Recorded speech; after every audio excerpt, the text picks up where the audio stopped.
Good morning students. मैं आप लोगों के लिए यानी क्लास 7 के लिए चैप्टर इन्वायरमेंट का थर्ड क्लिप लेकर आया हूँ।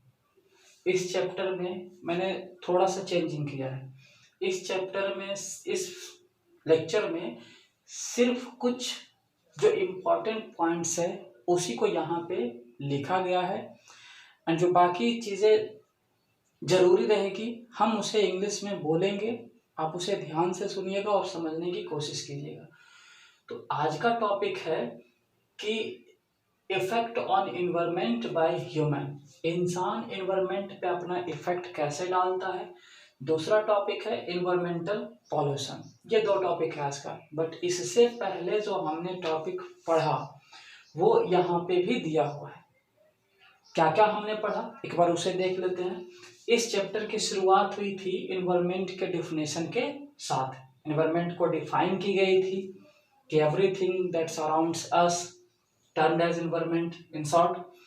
उसके बाद हम बताए थे इन्वायरमेंट के दो कंपोनेंट के बारे में। एक कंपोनेंट था नेचुरल इन्वायरमेंट और दूसरा कंपोनेंट था man made environment.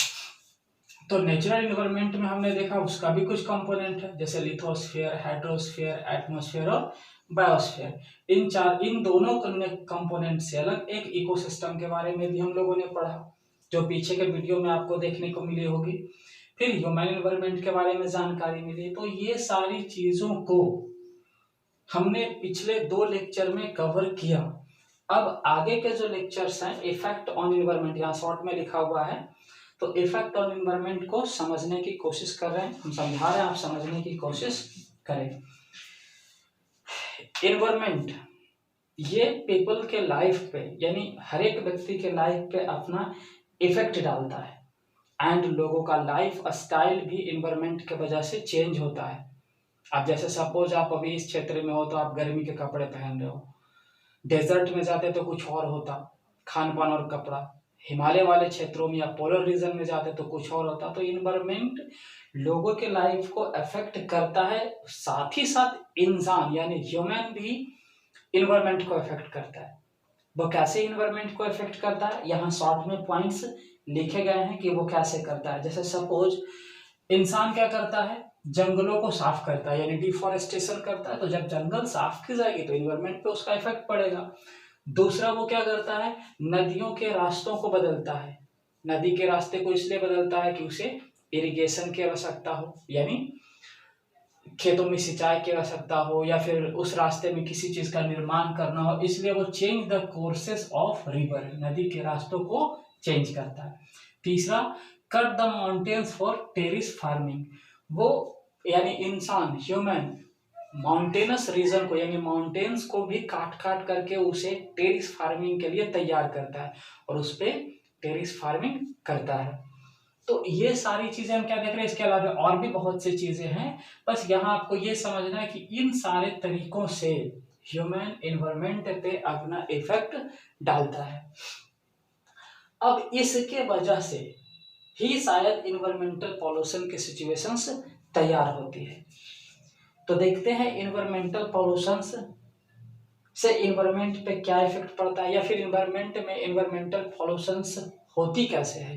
Environmental pollution के पहले कारण को जानना है। यहाँ पे इन्वायरमेंटल पॉल्यूशन का सबसे पहला कारण हमने लिखा है यूज ऑफ मॉडर्न टेक्नोलॉजी। आज प्रेजेंट में मॉडर्न डे में इंसान एक से एक मॉडर्न टेक्नोलॉजी का इस्तेमाल कर रहा है एंड वो बिना सोचे समझे इन्वायरमेंट को नुकसान पहुंचा रहा है, जिसके वजह से इन्वायरमेंट में क्या हो रहा है, बैलेंस जो है इन्वायरमेंट का वो धीरे धीरे टूट रहा है। दूसरा क्या हो रहा है कि बहुत ही तेजी से अर्बनाइजेशन मतलब होता है शहरों का विस्तार। और इंडस्ट्रियलाइजेशन मतलब ज्यादा से ज्यादा इंडस्ट्रीज को स्टेबल करना ताकि प्रोडक्शन फास्ट हो सके। तो शहरों का बड़ा होना और इंडस्ट्री का विस्तार से भी इन्वायरमेंट को इफेक्ट पड़ता है। साथ ही साथ आज की जो आबादी है पहले की आबादी में बहुत ज्यादा बढ़ोतरी हो गई है, यानी थर्ड देख रहे हैं यहाँ पे काउस की पॉपुलेशन दिन प्रतिदिन इंक्रीज हो रही है। तो जितना पॉपुलेशन इंक्रीज होगा उस रिसोर्स का डिमांड उतना करेगा और इसका सीधा इफेक्ट पड़ेगा इन्वायरमेंट पे।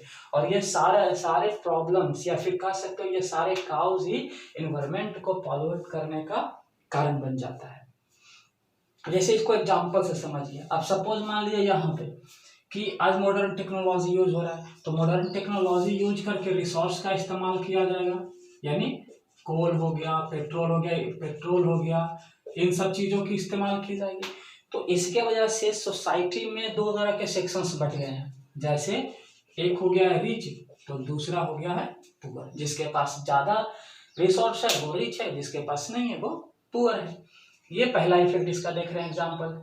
दूसरा हम देख रहे हैं कि जैसे जैसे इंडस्ट्रियलाइजेशन हो रही है, मतलब ज्यादा इंडस्ट्री लग रही है, तो उससे निकलने वाले धुआं एयर में काफी मात्रा में कार्बन डाइऑक्साइड को रिलीज कर रही है। इंडस्ट्री से बनने वाले व्हीकल से भी जो गैस रिलीज होता है उससे भी इन्वायरमेंट पॉल्यूटेड होता है। साथ ही साथ जब पॉपुलेशन बढ़ेगी तो उनको रहने के लिए घर चाहिए, उनके खाने के लिए और जो जरूरत की चीज है वो चाहिए, तो फिर वो क्या होगा, उसके लिए वो इन्वायरमेंट को ही दोहन करना शुरू करेंगे। तो ये सब कारण है जिससे इन्वायरमेंटल पॉल्यूशन का जन्म होता है। और इस पॉल्यूशन के वजह से लोगों के लाइफ पे या फिर इन्वायरमेंट पे क्या इफेक्ट पड़ता है और क्या प्रॉब्लम क्रिएट होता है, जो यहाँ पे लिखा हुआ है। क्या प्रॉब्लम क्रिएट होगा? Green house effect, global warming, cyclones, flood, landslide जैसी स्थिति आएगी। तो ये था आपका इस चैप्टर का लास्ट दो टॉपिक इन्वायरमेंट का, और इस तरह से ये चैप्टर कंप्लीट होता है। अब मैं क्या करूंगा इसके साथ साथ कि अब जो भी पढ़ाई जाएगी उसका जो होमवर्क होगा हम उसके होमवर्क को अलग से क्लिक करके आप लोगों को वीडियो के साथ सेंड की जाएगी। आप उस क्लिक किए गए पिक से ही उसको समझे और उससे बनाने की कोशिश करें।